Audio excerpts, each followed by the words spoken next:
So good day, I'm Jaydev Chiba, and the topic we will be covering today is managing IT literally in the dark times. This will hopefully serve as a guide for CIOs for doing business in South Africa. Joining us today is Fikile Sibiya, who is the Chief Information Officer of E4, a fintech software company. Fikile oversees the vision, the leadership, development and implementation of IT initiatives for the company. Welcome, Fikile. It is good to have you on the podcast today.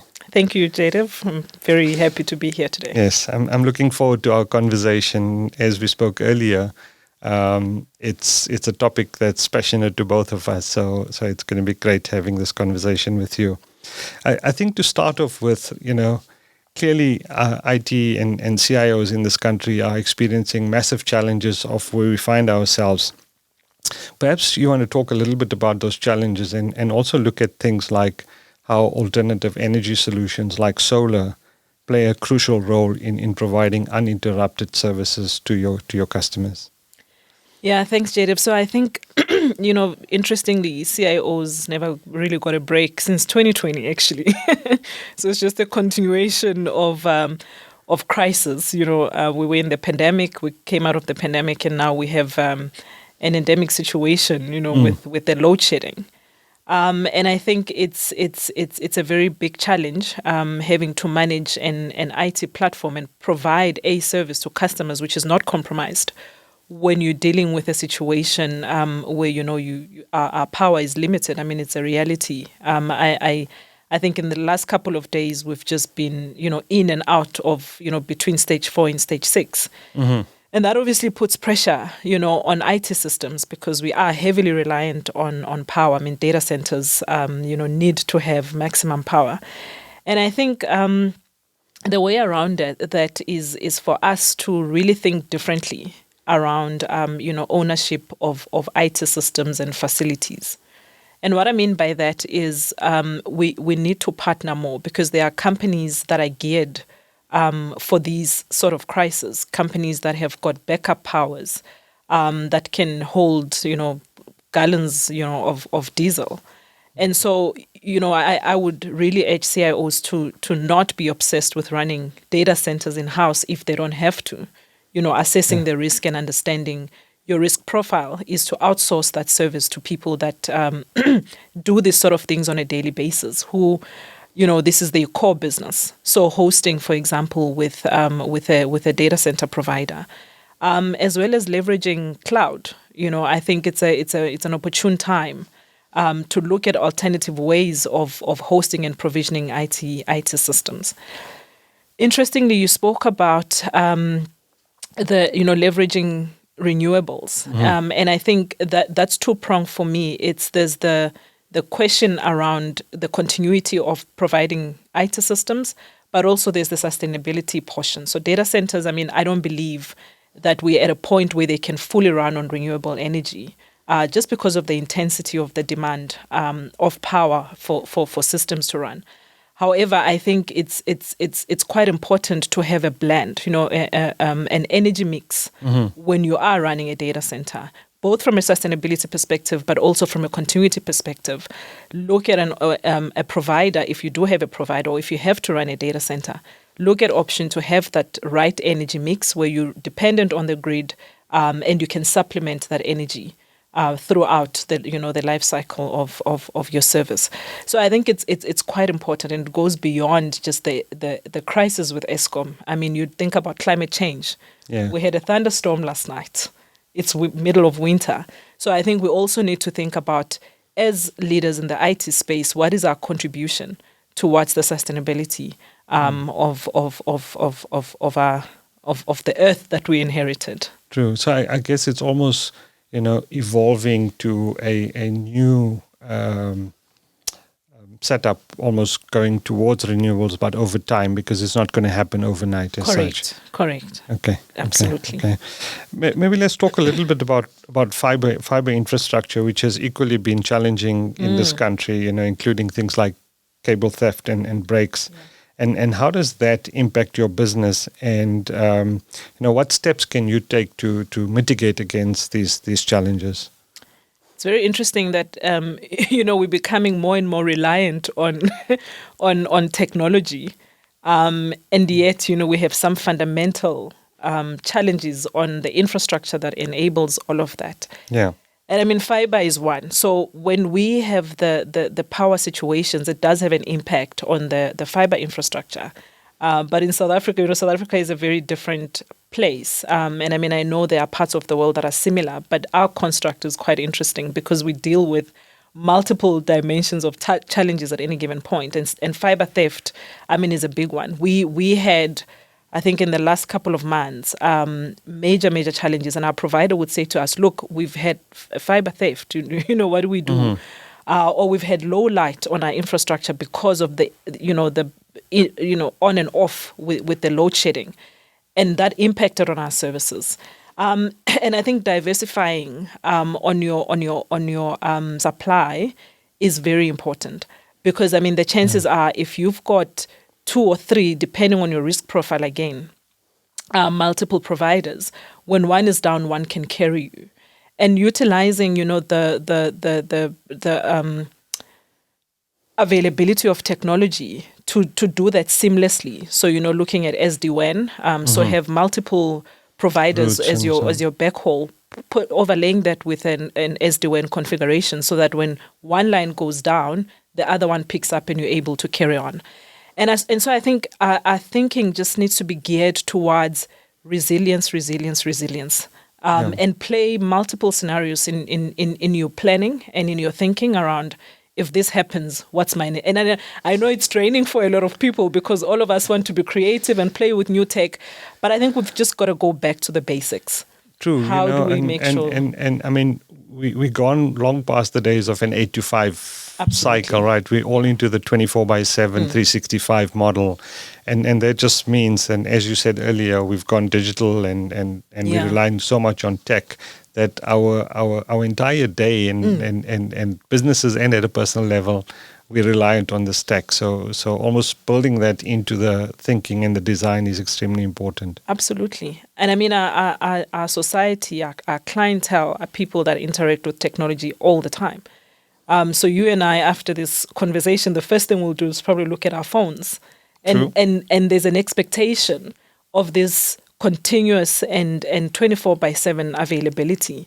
And so we need to weave that into our businesses and into our thinking. It's how do you make sure that you can provide this expectation? And I mean, our platform is an example. We promise our clients that it's software as a service. You log in anytime it's available. Mm-hmm. And so the task on us to ensure that we can live up to that promise is quite a challenge, but it's doable. It just takes a lot of thinking. Yeah, and I guess the more you move towards cloud-type solutions or hosted solutions, your connectivity all becomes more and more important in terms of being able to provide that 24/7 service. Absolutely. And hence, the need to look at all of this tech availability out there. And so we are in this challenge. There's nothing we can do about it. We are in it. But I think it's very important to look at those options. If you can even host outside of South Africa, there's avenues to do that, but you really abdicate the risk that we sit with onshore. Look, I think the important point, and we see this with the mobile operators now, that they've had to go and find mechanisms and ways of ensuring availability. And I suppose that exactly the same challenge is thrown at CIOs to say, how do I make my systems always available and redundant and there for people and my customers to use? Absolutely. Okay, let's move on to cybersecurity, and I know it's another big buzzword in the industry. Topic. It's your favorite topic, Clearly, there are massive challenges and threats, and as we go more and more digital, what are some of the mitigation and measures that companies could put into place around cybersecurity? Yeah, so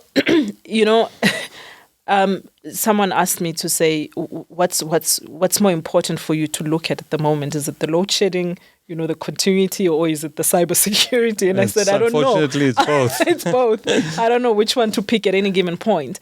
And I mean, the threat surface just keeps on increasing on a daily basis. And unfortunately, because of the world we live in, or fortunately, so there's an up and a down to it, is that we've become globalized. Yes. So, the borders from a digital perspective Don't exist, right? They've completely flattened.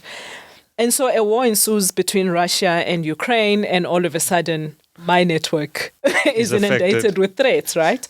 I always say to people, it's all good and well to play with the new things. But for me, is play with the new things after you've gotten your basics right.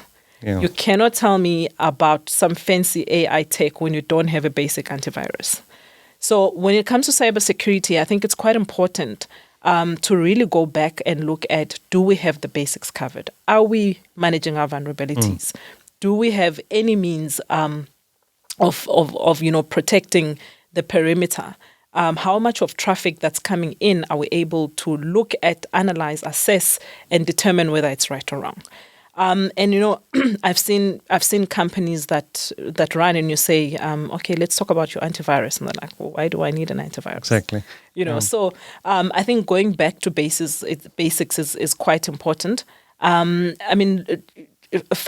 a framework that works for your organization. And try implement as many of the controls as possible. And I'm not saying that completely shelters you, but at least it prevents a lot of the stuff that could potentially get you. So remediate your vulnerabilities and have that as a practice. And understand your attack vectors, in your environment, and make sure that you block those. And I believe if you have that discipline in security, you really, you can't completely protect yourself, but you limit it. And also think around, everyone says it's not a matter of if, but when. Correct. When it does happen, what is you are ready and prepared. Precisely. How do I come back? You need to understand what is critical. What are the crown jewels in the organization? What is it that if compromised, we go down completely? And what is the redundancy on it? How do I recover? So you've got to do both. You've got to protect, but you've also got to understand, how do I recover? How to remediate. Correct. And there's frameworks, readily available.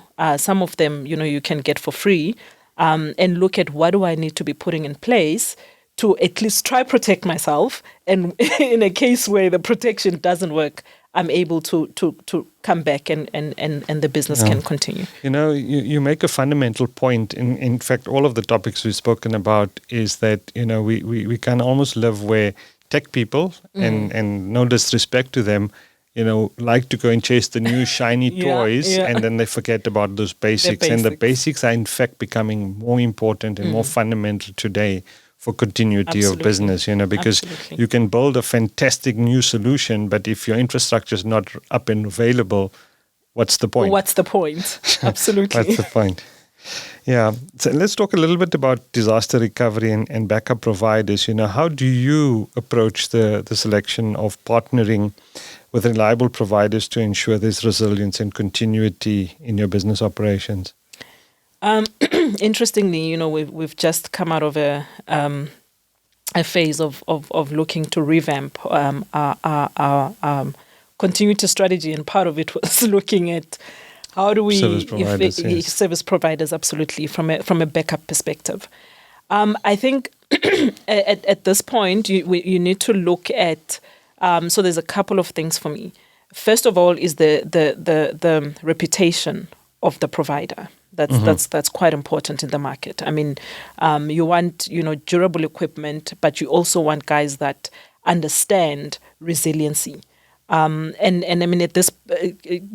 this age that we're in, ransomware is quite topical. And unfortunately, data continues, or fortunately, data continues to be a valuable asset in a lot of organizations. So I think going with a company that understands data, number one, and understands how to secure data and keep it secure and ensure that you can have it readily when you need it. So when I look at a backup provider, I look at somebody whose system can keep my data safe from the likes of ransomware, etc. So once I get onto the backup platform, how much is my protection? And when I talk to a provider, I need them to be passionate about that, because then I know the tool can do the work. But I also want someone that is interested in my network setup. Because sometimes you can buy a tool, and when you bring it onto your environment, It doesn't work. it doesn't do the work, right? So be as passionate about understanding my network and how and how it's orchestrated, as well as my customer base, my risk profile, and sell me the right solution. So I think that's quite important, and you've got to walk a journey. It's not a one time over the counter transaction. Yeah, it's a partnership. It's a partnership, correct. Yes. It's a partnership, and it's got to be somebody that is available, because you're going to spend millions on some of these solutions. Somebody who's available to continue the conversation post-implementation. And if you're having troubles, you can pick up the phone and call them and say, listen, because that's insurance. It's a grudge purchase, but it's very important that you look at it, because in an eventuality, that's where your first place to go to recover your business. Yeah, I just want to echo your first point about the ability of the third party provider, and you almost want to measure your third party that they have to be at least as good as you, if not better Correct. than you. Absolutely. Not less of, Not or not less of. incapable of what you want out of that relationship. Correct. So it's extremely important. The other big challenge in our industry of IT is that of skills and the skill shortage. Does it affect your organization? And, what strategies are you employing to, first of all, address shortage, attract talent, and even to retain talent? Sure. Big ask. Big ask. I don't think anyone in tech can claim, not to be affected by that skills thing. We spoke earlier about how the digital borders just have flattened. I hear young people now after varsity say, I've gotten a job. It's fully remote. I don't have to go to any office. My colleagues Correct. are sitting in Europe, America, and somewhere, in the continent, and it's great. I do what I want whenever I want, and I sit there and I think, gee whiz, how do we match that? It's really hard to compete with It's that very kind hard of to offering. compete with that kind of offering, absolutely. And I think from a South African perspective, our culture is still, I've got to see you to understand that you're working. You've got to be in the office. Yeah, I like calling it the input versus output approach. Versus precisely. And in COVID, we threw tools to the business to say, here's how you measure productivity. Here's how you manage a remote workforce. But even with that, in 2022, the ask was come back to the office, because I don't think we're at a point where we have the culture of this remote setup and managing a remote workforce. And we'll get there. But I think the challenge is the migration of skills. And now you're not competing with a closed market. It's really open. It's global. It's a global market. It's a global market. And skilled people are playing on that. So you see people move from company to company. When I look at CVs now, you see somebody has hopped every 6 months for the last 2 years. And so, it's interesting on the one hand, but it's challenging for us as leaders. And I think where we need to really invest is upskilling our own. Okay. So growing our own timber. I think we need to go back to that. So it's because, you can't get to the end and say, I don't have the skills. So investing in people, upskilling in-house. But I think at some point we also need to come together as an industry and say, what are tech people looking for? Do we understand that value proposition and create an environment where we're cultivating, that culture, where we encouraging these people, to stay. Because if you're going to offer a developer 200,000 rands, and I can't afford to do that, so I think it needs to be a collective conversation. But I think at the same time, we have to focus on upskilling, because when guys leave, we're very quick to replace. But the question needs to be, how do we make sure that when, people don't even need to leave, how do we create that culture? And when you think about the work-life balance that people have gotten accustomed to during COVID, and now you expect people to come back to the office, and someone comes and gives the offering that I mentioned earlier, you just can't compete. So how do we create that, work-life balance that people are looking for? and pay them at the rate, at the level that they need to be paid. It's almost culturally, if you go back to pre-pandemic, pre-COVID, this thing about going to the office was just a normal thing and everybody accepted it. Exactly. And COVID's clearly changed all of that. So a clear decisioning criteria for individuals is: are you forcing them to come to the office or not? Correct. Yeah. And that's such a pivotal thing. It is. The other thing I wanted to just spoke about, you talk about upskilling.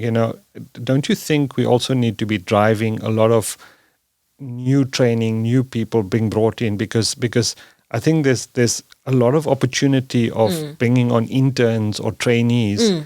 And companies don't always want to invest at that level, but we almost need to flood the market. Maybe that's an exaggeration, but to almost know, because people are going to move on naturally as their career progresses. So we need to have a feeding system from the bottom, if that's a way of describing it. No, you make a very good point, Jaydev. And when I talk about upskilling, I'm talking from the grassroots. Yes, because we've got to build a pipeline. We cannot say we've got a skills shortage. What have we as an industry done to ensure that, people are coming up from a high school level? I mean, we can't even talk about university.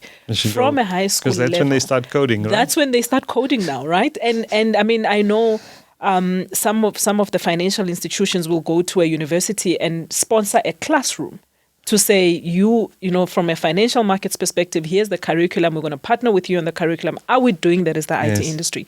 You go to a high school level and start building a pipeline for the industry. Get children excited about being in IT, being in tech. And so the upskilling needs to start from there.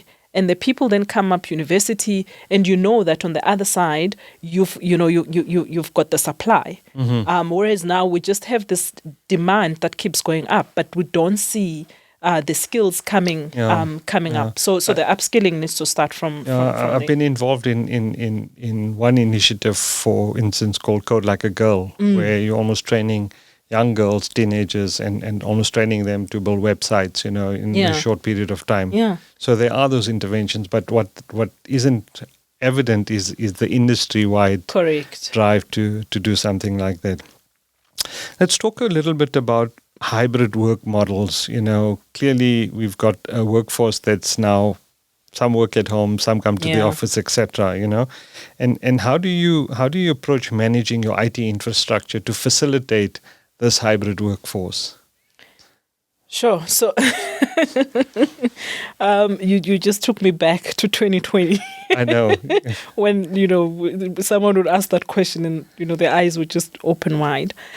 I think, number one for us, just because of the nature of what we do in the business we're in, making sure that we can secure the environment.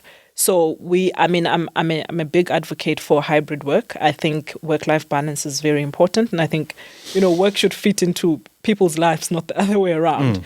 And so ensuring that we can secure our data, that's very important. And make sure that we can just secure the environment regardless of where you're coming from. So, and there's mechanism. I know people talk about VPN, there's the Zscalers, etc. But ensuring that your employees understand the risk that comes with managing a remote workforce, correct? And just getting them into the culture of being conscious about security. And so we do a lot of, my organization, we do a lot of awareness training from a security perspective, including things like, when you're at a coffee shop working, we want you to do that, absolutely, but do it securely. So when you go pick up your coffee from the from the counter, make sure you lock your machine. And when you log back in, how do you get then into the environment? We've got to make sure that all of that is secure, and just giving people the freedom to work from any device that they want to. And I think what we focus on a lot is office anywhere, office anytime. But we then build an environment where we can secure that interaction and make our employees feel safe, to work from any place. And I think there's a lot of tools and tech available to do that. And another thing, we do a lot of behavioral analysis on what our employees are doing, so that if we see anything out of kilter, you can very quickly phone them up and say, hey, what's going on? Are you okay? Is that you on your machine, or is it somebody else? So I think just using the tools and technologies available to enable that, because I think as IT, we need to focus more on enabling. So hybrid is not a problem. It's a problem when you're not prepared for it. Yeah, absolutely.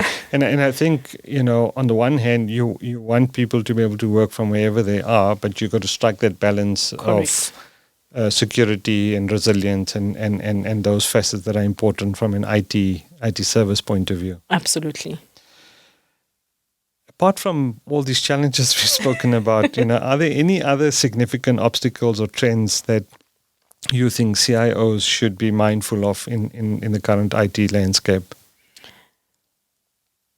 Yeah, I think the challenge of balancing risk, because I feel like for the last 2 years, we've been or 3 years, we've been very much focused on managing risk. But I think another challenge that we have is just the rate of change in technology. And so while you're managing risk, you've got to look up and think, where's my business going? All of these new technologies and offerings that are coming, what impact do they have on my business? What opportunities do we need to exploit? And I'm saying it's a challenge because we don't get the time to do that. Correct, yes. And so we keep moving, and then you wake up one day and AI is a big thing. ChatGPT is a thing. Do I let it into my business? Do I not? Correct. And I think that's a challenge, just deciphering what is right and what is beneficial for the business while managing the risk. And I think we working in an environment where we very much focus on risk management, and we should, just because of where we're operating at the moment. But I think we must just not forget that lens of the opportunities that you pick up from new tech. So I think there's just a lot being thrown at IT leaders. And navigating all of it while trying to keep the lights on. Absolutely, and if you think about it, the emphasis on risk has been overly emphasized over the last 3-4 years. Correct. But the need for keeping an eye on what's coming down the line, where the business is going, and looking out. So I think the big challenge is not do I do one or the other, but how do I strike that balance? How do I strike the balance? And how do I kind of sort the risk issue out? And I think to a large degree, you should have sorted it out by now. And really start focusing on, because that's how you help the business kind of move forward, which is where you really want to be, I guess, absolutely. as a CIO and a as an IT contributor leader. of value. Yeah. How would you approach the preparation of contingency plans if we go back to the whole disaster recovery and backup providers? And who would normally be involved in a process like that in your organization or in any organization, I guess? So, I mean, I think just getting to the who, I think at this point is everyone in the organization. Obviously, it'll be championed by, the risk managers, security, personnel, etc. But I think everyone in the organization at this environment we're operating in, needs to be very aware and needs to understand what to do in case, of an emergency or a crisis or a disaster.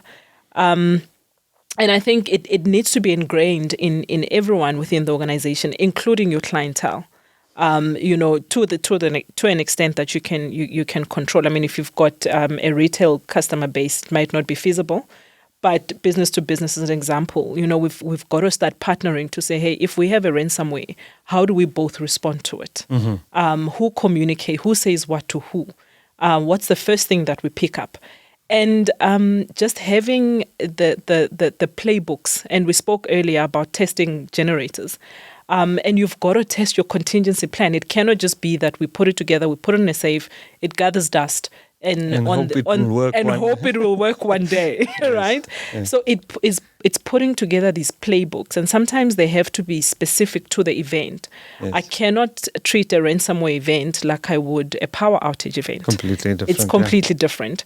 And so do my staff understand, number one, what these contingency plans are? Where are they stored? Where are they? And when something happens, who goes, picks them up, dust it off, and people know what to do. So I think we need to be in a place where everybody in the team know how to orchestrate an event. Yes. Everybody knows this is the position I need to take, this is the place I need to take, and this is how we then move forward. Yeah. So I think everybody needs to be involved. Yes, it can be led, but everyone needs to be involved. Everyone needs to be aware so that we're not all running around communicating the wrong thing to the clients, making the wrong calls and the wrong decisions. All of that needs to be pre-planned, pre-tested, and it's just a seamless, continuity. And I guess the testing is important of those plans, almost running simulations. Correct. To see that it works. People will do what they said they were going to do or supposed to do according to the procedures and the plans. Precisely. So that whole incident response plan and the mitigation becomes so important to test and trial. No, absolutely. And I mean, we traditionally looked at incident response plans as it's a one fit all, but that embodies a whole lot of other things below it. So what's the security event? How do you respond to it? What's an infrastructure failure event? How do you respond to it? What's a natural disaster event? And how do you respond to it? Right? So I think your incident response needs to be very much ingrained into the culture of the organization. Yeah. We haven't spoken much about cost, but clearly, additional redundancy, service providers, all of these challenges clearly has an impact on the cost structure of IT. And, first of all, how do you manage that cost structure and does this cost structure eventually have a ripple effect through to the client at some stage? Sure, cost. And how do you even, justify the cost to your board? Because for them it's like, but what's the value of this? And I mean, unfortunately, some of the things such as disaster recovery, backups, it's insurance, right? And you might go 5 years and not use it. Correct. Yeah. But it's got to be done. So I think we cannot run away from the issue of cost. But I think it's important for us as IT leaders to articulate the value and the return on investment. And I mean, if you say to your board, the last thing you want is we've got a ransomware attack and we cannot recover the business. So what's the better evil? Is it spending the money now, which is a bit painful? It's a grudge purchase, or losing our business entirely? So I think just getting to the heart of why is the cost necessary, and I don't think your clients necessarily need, because those are basics. Those are things you should have in place. And I think I don't think you can necessarily immediately pass it on to your customer. But if you articulate the value, I think the cost sort of plays itself out. And I mean, it's a very hard, for your executive team or your board. It's hard for them to say no to these things because it's in our face. I mean, we've seen organizations go out for 5 days, losing customers, losing revenue, and losing some of their business offerings. And it's a real thing. It's not. We don't just read about it on the papers. It's real. Real examples. I can count a couple of examples just in this year, where that has happened. So I think eventually, the cost goes to the customer, but I think the value that you get out of it is. I mean, it's undeniable. And I guess we almost been in special circumstances because business continuity is the key driver here rather than what new value and what's my return on investment. Correct. The fact that you can say, I can make sure that you're not going to be down for 5 days. You're not going to be down for 5 days. Yes. Absolutely. Yeah. And I mean, that's a better, that's where you want to be. Because I mean, it's really a tough environment. But I mean, you talk about cost. I think there's something we don't often talk about, and that is the impact of global circumstances on us, because we have a heavy reliance on American technology, American equipment. And you pay in foreign currency. Exactly. Yes. We pay in foreign currency. And so when the rand misbehaves, as I call it, there's a direct impact on your costs. So if you did your budget in 2022 for 2023 at a rate, And now there's a 20% and variance. now there's a 20% variance. I mean, how do you justify that? So I think those are some of the things we also need to think about and educate our stakeholders to say, look, at any given point in IT, you know what you know. You plan for the best.